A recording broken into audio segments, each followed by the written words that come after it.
जय हिंद दोस्तों। आज शिक्षा टॉक में हम जुड़े हैं शिक्षा वेलफेयर सोसाइटी के बेहद ही प्रतिभाशाली छात्र रोशन कुमार जी निराला से। आपने आईआईटी रुड़की से अध्ययन किया। आज आप इंदौर में एक प्रसिद्ध एंटरप्रेन्योर के रूप में प्रसिद्ध हैं और आप मेंटरशिप की ट्रेनिंग भी देते हैं।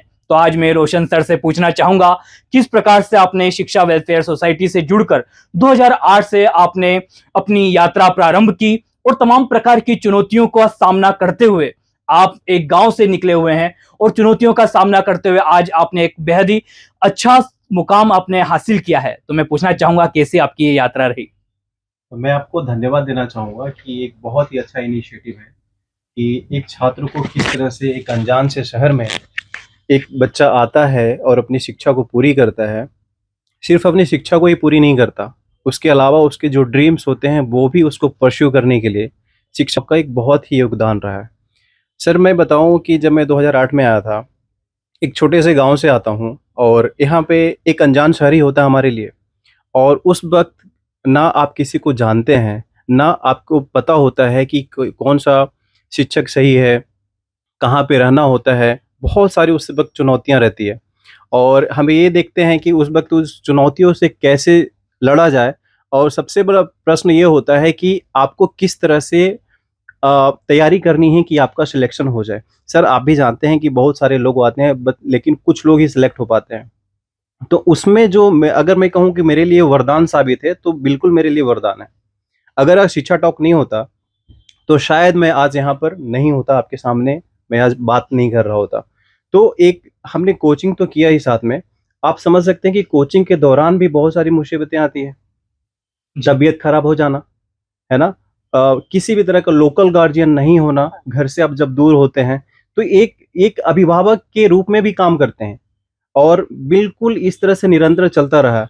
सिर्फ मैंने क्वालीफाई नहीं किया, कॉलेज में भी जाने के बाद आईआईटी रुड़की में जब मेरा चयनित होता है, वहाँ से जाने के बाद भी कॉलेज में बहुत सारी इस तरह की कभी आप समझते ही हैं कि कॉलेज में क्या होता है कभी-कभी। तो उस वक़्त भी आपको लगता है बहुत सारी चीज़ हम छुपाते हैं, गाँव से अपने परिवार से छुपाते हैं, डैडी से छुपाते हैं, पापा-मम्मी से छुपाते हैं कि हमें ये सब कुछ नहीं बताना है। लेकिन फिर ऐसा होता है कि एक कोई गार्जियन होता है, तो उस वक़्त भी मैं भैया से जुड़ा रहा हूँ, दीपक भैया से। और उस वक़्त भी मुझे कभी भी अभिभावक की वो मतलब एक जो रोल प्ले करना होता है, उन्होंने बखूबी प्ले किया है। मेरे पास आउट हो जाने के बाद भी मुझे सिविल सर्विस की तैयारी करनी थी। उसके अलावा मुझे फिर फर्दर आया कि मुझे एंटरप्रेन्योर बनना है। तो यहाँ एक ऐसी एक विशाल संस्था है। यहाँ पे एक प्रसिद्ध डॉक्टर मिलेंगे आपको, साइंटिस्ट भी मिलेंगे, सिविल सर्वेंट भी मिलेंगे। एक डिग्निटरीज़ यहाँ पे मिलते हैं जो आपको चारों तरफ से निखारने का काम करते हैं। जी। तो मैं और इसमें ये पूछना चाहता हूँ कि जैसे कि आपने भी देखा कि अभी यूथ जो है जी। वो बड़ा ही डिप्रेस हो जाता है और कहीं ना कहीं आत्महत्या की घटना जो आए दिन हमको पेपरों के पन्नों में देखने को मिलती है। तो कहीं ना कहीं शिक्षा वेलफेयर सोसाइटी का आपको कहाँ लगता है कि कहाँ मुझे मोटिवेशन मिला और ये आने वाली जो युवा पीढ़ी है उनको किस प्रकार से ये शिक्षा वेलफेयर सोसाइटी सपोर्ट कर सकती है जहां पर ये डिप्रेस जैसी चीजें जहाँ आती है वहां पे उनको वो सर support ये सफ़र इतना आसान नहीं है, सिर्फ़ पढ़ने से सफ़र पूरी नहीं हो जाती है। पढ़ाई के दरमियान इतने सारे डिप्स आते हैं और उस वक़्त अपने आप को सँभाल के रखना ही। और अब कभी-कभी बहुत सारे ऐसे सिचुएशन आते हैं हम जब डिमोटिवेट हो जाते हैं। अब लगता है कि अब हमसे सिलेक्शन हो ही नहीं पाएगा, पढ़ाई नहीं हो पाएगी, टेस्ट में रैंक्स कम आते हैं, मार्क्स कम आते हैं। तो उस वक़्त जो मुझे दीपक भैया ने मोटिवेट किया कि नहीं, अभी यही इसके बाद ही आगे का स्टेप तुम अचीव कर पाओगे। उन्होंने समय-समय पे इतना सहयोग किया है, मेरे इतने सारे डिप्स आए हैं, उन्होंने हमेशा एक गार्डियन के रूप में, एक सफल अभिभावक अभिभावक कह सकते हैं, उनके रूप में हमारे सर पे हाथ उन्होंने हमेशा बनाए रखा। और जब कभी भी इस तरह की सिचुएशन आई, उन्होंने मेरे को ये सिखाया उससे लड़ना है, जूझना है, हारना कभी भी नहीं। तो मैं चाहूंगा कि जैसे कि काफी लंबा सफर हो गया है, याद होगा कि नहीं होगा बट स्टिल कोई एक ऐसी छोटी सी घटना आपको याद आ रही हो जिसके माध्यम से आपको ऐसा लगा हो कि शिक्षा वेलफेयर सोसाइटी ने जो सहयोग करा है निश्चित रूप से वो आने वाली युवा पीढ़ी के लिए मतलब यदि वो इनसे जुड़ते हैं तो कहीं ना कहीं उनको एक दिशा एक ऐसा गाइडेंस मिलेगा जो कहीं ना कहीं उनको एक उच्च शिखर पे लेकर जाएगा।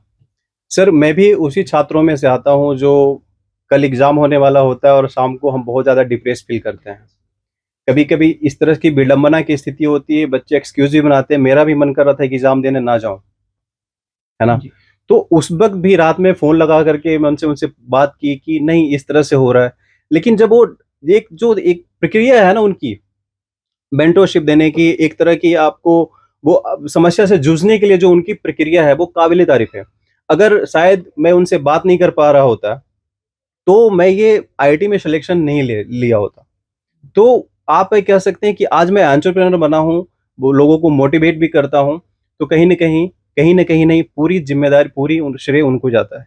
तो जैसे कि आप एक मेंटरशिप की ट्रेनिंग भी देते हैं, जी। तो कहीं न कहीं आपने कोचिंग शिक्षा जो शिक्षा वेलफेयर सोसाइटी है, बहुत कुछ सीखा है मतलब। मैंने दीपक भैया से ही सीखा है कि जो मेरा सफ़र रहा है और उस सफ़र में जो भी मैं सफ़रिंग किया हूँ, उसका एक पार्ट कि उनको भी कोई तकलीफ़ ना हो, तो उनसे ही उनके ही नक्शे कदम पे चल करके उनकी तरह कुछ बच्चे जो होते हैं जो अपनी जर्नी के बारे में पूछते हैं तो उन्हें मैं अपनी शेयर करता हूँ और उनके लिए कहीं न कहीं बहुत ही मददगार होती है।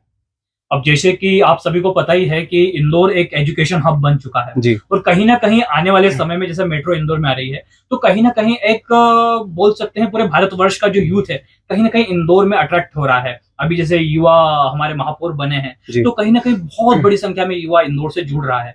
तो उन युवाओं को आप क्या संदेश देना चाहेंगे? कि आप जब इंदौर आ रहे हैं, तो कहीं न कहीं बहुत सारे भटकाव भी इंदौर में होते हैं, बट स्टिल कि आपको एक दिशा के साथ, एक उद्देश्य के साथ, एक लक्ष्य के साथ सीधे चलना है, तो आप किस प्रकार से गाइड करना चाहोगे, आप किनसे जुड़ें और किस प्रकार से आप अपने फोकस, अपने लक्ष्य की ओर आगे बढ़ें? ये तो बहुत ही ज़रूरी है कि जिस मकसद से आप इंदौर आए हैं, उस मकसद को नहीं भूलना चाहिए। बहुत सारे डिस्ट्रैक्शन हैं, क्योंकि सिलेक्शन अगर 100 लो हैं तो कुछ 8-10 लोगों की अगर हो रही है, तो 90 लोग तो सही तरीके से नहीं पढ़ रहे हैं।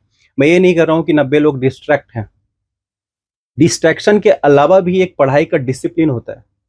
वो डिसिप्लिन फ़ॉलो करना उन्होंने सिखाया और वो डिसिप्लिन को फ़ॉलो करके ये सिलेक्शन हुआ है। अगर मैं डिसिप्लिन फ़ॉलो नहीं करता, है ना, कि पढ़ाई किस तरह से करनी है और कि सिलेक्शन हो जाए, है ना? अगर पढ़ाई का मतलब ही क्या होता है कि जब हमारा सिलेक्शन ही ना हो, तो वो सिखाया कि उन्होंने कि अगर पढ़ रहे हो तो जो अपनी टारगेट है उसको अचीव करो, अनटिल अनलेस कितनी भी बीच में बाधाएँ आएँ उसको क्रॉस करना है। और ये मोटिवेशन हमेशा लोगों को रहना चाहिए। लेकिन मैंने जैसा बताया ना कि ये जर्नी ऐसी है ना कि ये बीच में बहुत सारे डिप्स लाके ही देता है, लेकिन सवाल ये है कि उससे उभरा भी जाए।